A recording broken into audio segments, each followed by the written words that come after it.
Happy Sunday, everyone. Welcome to Our Issues Birmingham. Today's guest is Jefferson County Commissioner for District 4, Joe Knight. Joe and I go back a pretty good ways because Joe used to do, and still does to some degree, what I do, and that is lawyer.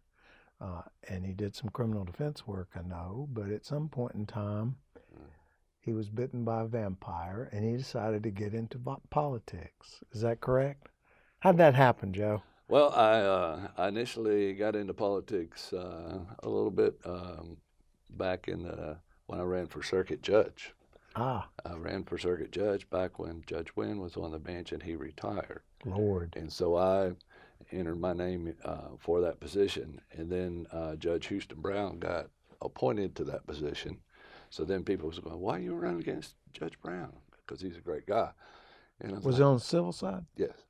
I said, "Well, I'm not running. I was in the race before he was, but So anyway, so I lost that race, and it was a close race. So I thought I was done with politics, but it came back up in the late 2008, 2009, and the position of Jefferson County Commission we thought was going to be open, so we threw our hat in the ring, and here we are. And you've been there now 10 years. It's my 9th year, yes. Okay. And so you've been there through some transitions, obviously.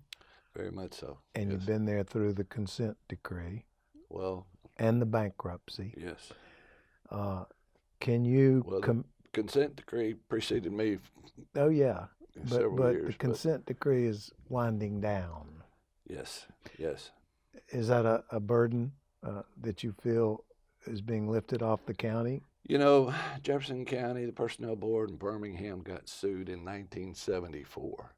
And in 1982, Jefferson County entered into this consent decree, which is an agreement by both parties that the county will not discriminate against the hiring and firing of people any longer.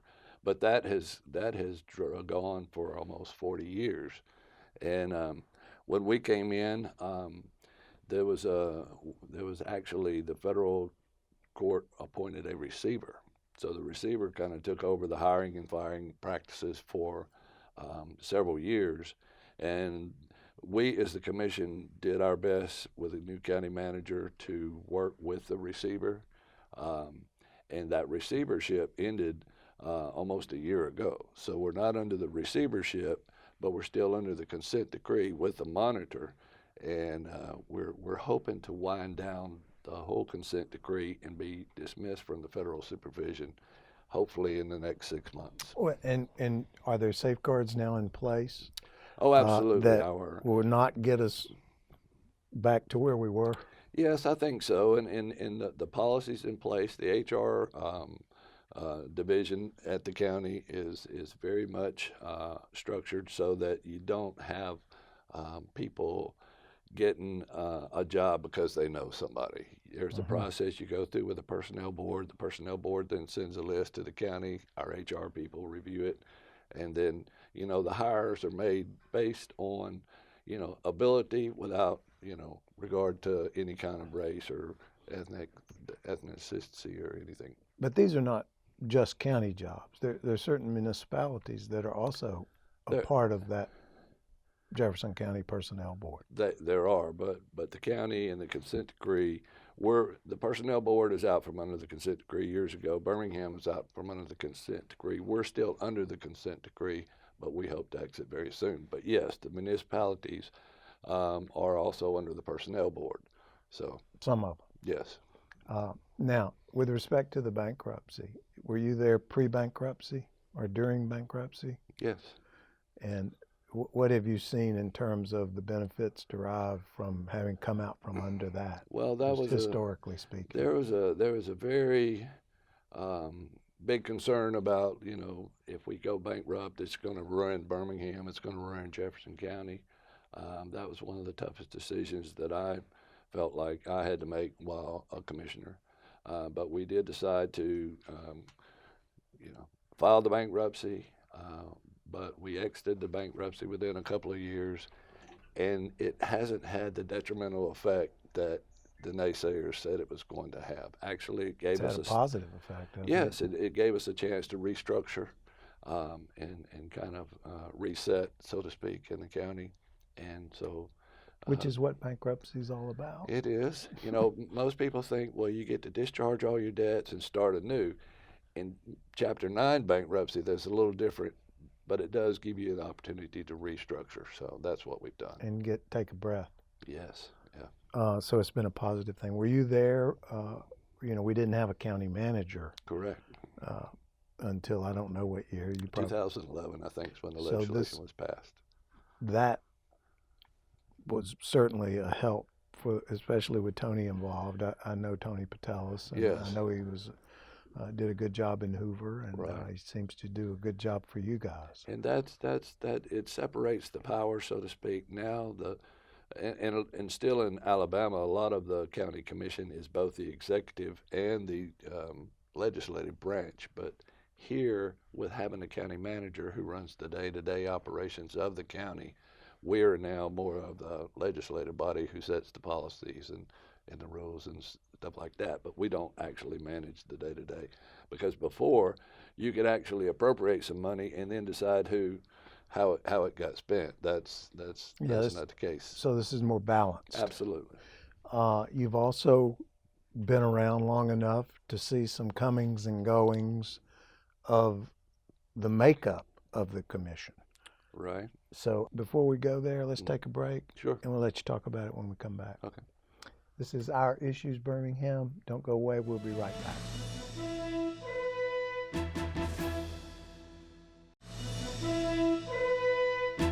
Welcome back to Our Issues Birmingham. We're talking with Joe Knight. And just briefly, you've been there long enough. You said you had 8 continuous years of the same years people? of all 5 commissioners. We have 5 commissioners. We all represent a different district. And for the first 8 years, we had the same commissioners. Yeah. In 2018, one of the commissioners stepped down and sought another office, and 2 of the other commissioners were defeated in their attempts to be reelected. So we have a new commission. So there's only 2 of us left of the original 5.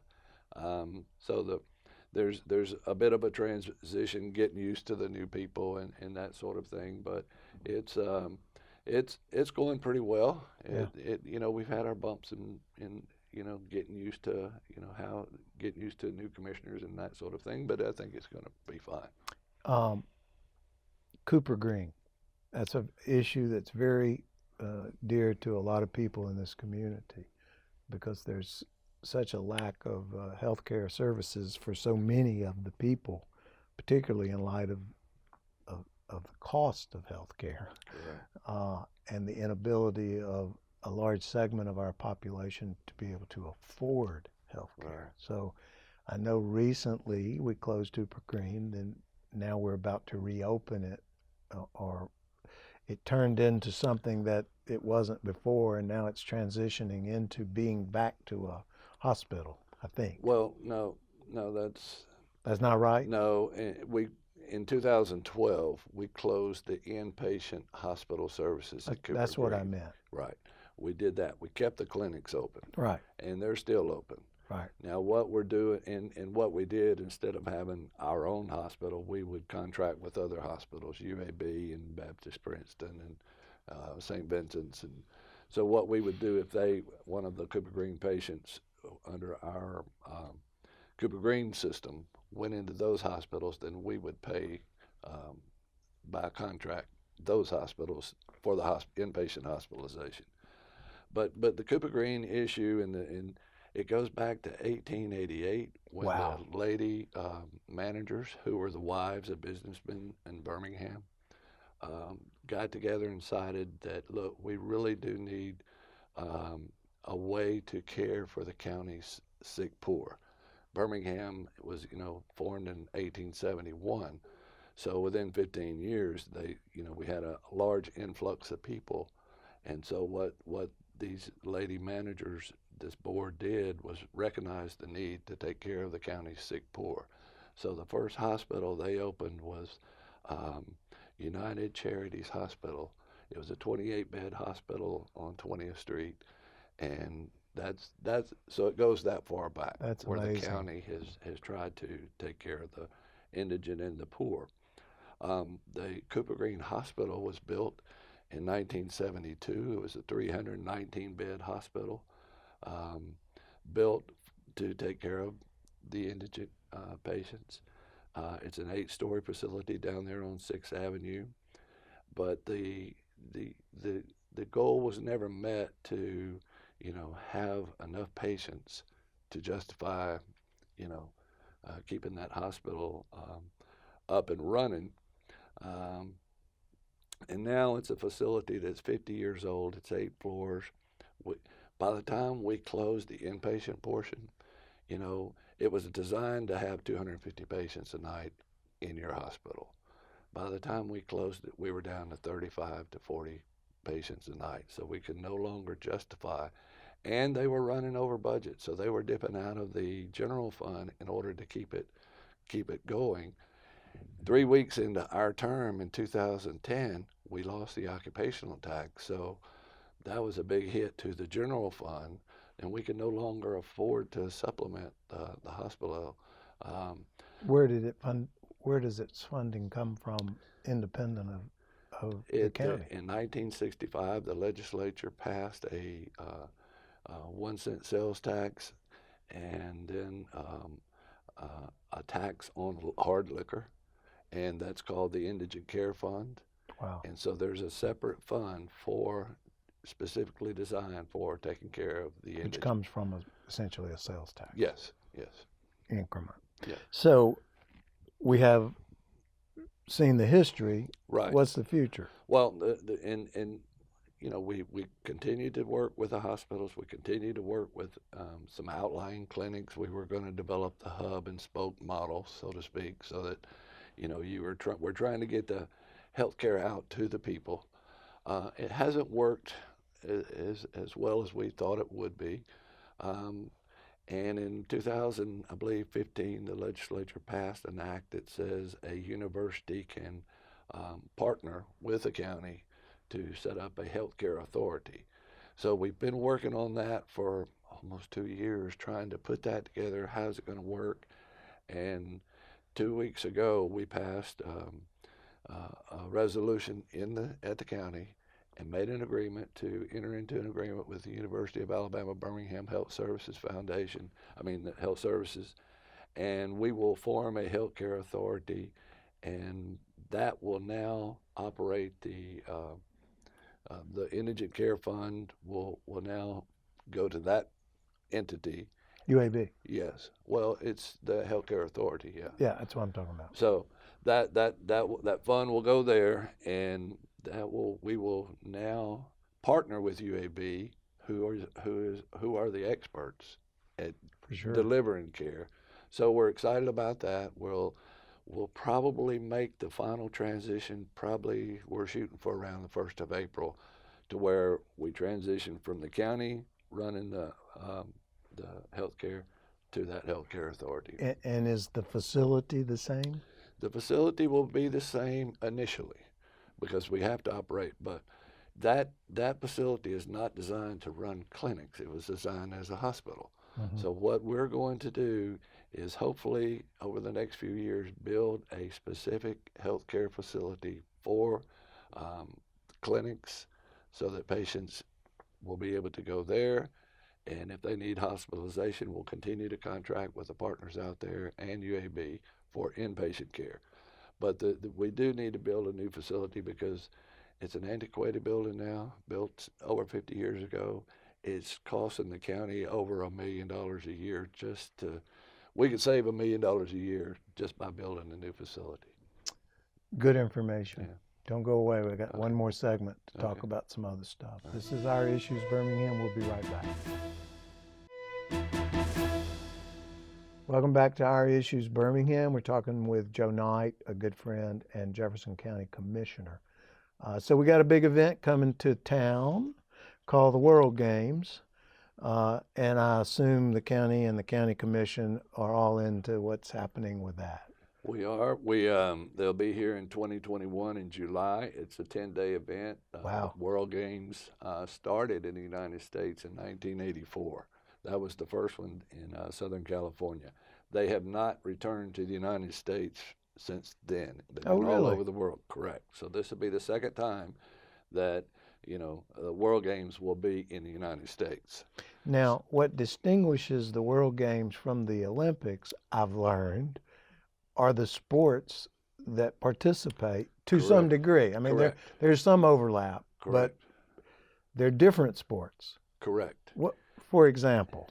Well, and there's some sports that's moved up until the Olympic Games. Some have moved from the Olympic Games to the World Games. So the quality of the athletes is very similar. Whatever that It's the sport best of is. the best. Yes, and they have competition within their federation. Say if it's Muay Thai or kickboxing or something like that, they take their best and they have competitions to get their best athletes to the World Games so that they compete against other countries and that sort of thing. So, it's and here's an example. Tug of war used to be an Olympic event, but over the And years, a backyard game. yes, but over the years, but it's still. Is Red Rover in the World Game? I don't think Red Rover is, but but I do tell you one thing. You see water So polo. many people don't know what that is. Send Tommy right over. Yeah. But like for instance, water polo. You see that in the Olympic Games. Yeah. Where the guys with the little skull caps Yeah, and yeah. trying to throw the ball in the net, and you're going, wow, okay, that's to me kind of a bit of a snoozer. But canoe polo. These guys are in Canoe kayak. polo. Canoe polo. These guys are in kayaks, and they're playing polo, and it is fast and furious, and those guys collide those things with the paddles, and you're trying to get that ball in net. Very exciting. Where is sport. that event going to take place? That one will probably take place at Crossplex.